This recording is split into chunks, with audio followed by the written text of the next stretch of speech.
just a short video today to say I haven't forgotten about my channel and I haven't forgotten about you. I just haven't been able to go flying again. So over winter we had non-stop stratus clouds, non-stop heavy winds, the field was saturated, and today when it's finally glorious, I've just been told the plane's unserviceable, so we've snatched defeat from the jaws of victory again. It's quite frustrating. It's really frustrating as I can hear somebody up there right now. I appreciate this does sound very much like first world problems, but once you set your mind on something and it keeps getting taken away, it does get quite frustrating. So you might remember my last flight was about 6 weeks ago, and it was pretty terrible in itself if you go back and watch that one. Since then, the weather's just been totally preventing me from flying. I feel like I'm going backwards really.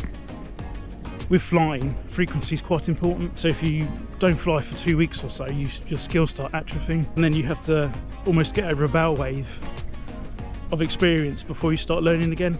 There's a few things you can do if you're learning to stop yourself from getting into the same predicament. So one of them is choose a airport that has more than one strip. So at Sackville we're limited to 1 free and 3 1. More often than not we'll have a crosswind, whereas if you pick an airport like Leicester where they have 3 tarmac strips and 2 grass, you're more than likely to be able to take off into wind, whatever direction the wind's coming from. The other difference there is there's a tarmac strip, so the strip will never be flooded. There's not a lot you can do about stratus clouds in microlights because we're limited to VFR only, so we have to be able to see where we're going. There's no instrumented flight in microlights. So I mentioned aircraft serviceability. It's probably the most frustrating as it's controllable. So one of the other users of the aircraft took it out the other day without doing the pre-flight checks, and the aircraft was actually low on coolant, so it's in with the aircraft maintainers now to give the engine a check over. It's drilled into you, as a pilot you need to do your pre-flight checks to make sure the aircraft's safe.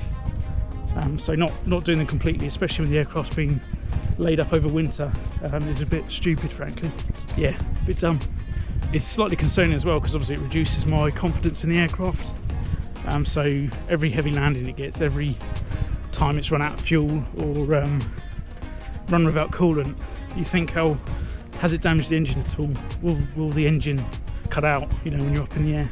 It's not the end of the world if the engine does cut out, but it's definitely not a desired occurrence. I think I've been perhaps a little bit unlucky in my first world problems. If you are considering learning to fly, please don't let this put you off. Perhaps get in an airport with a tarmac strip. So always maintain the airplane, always do your pre-flight checks. If you protect the aircraft, it will protect you.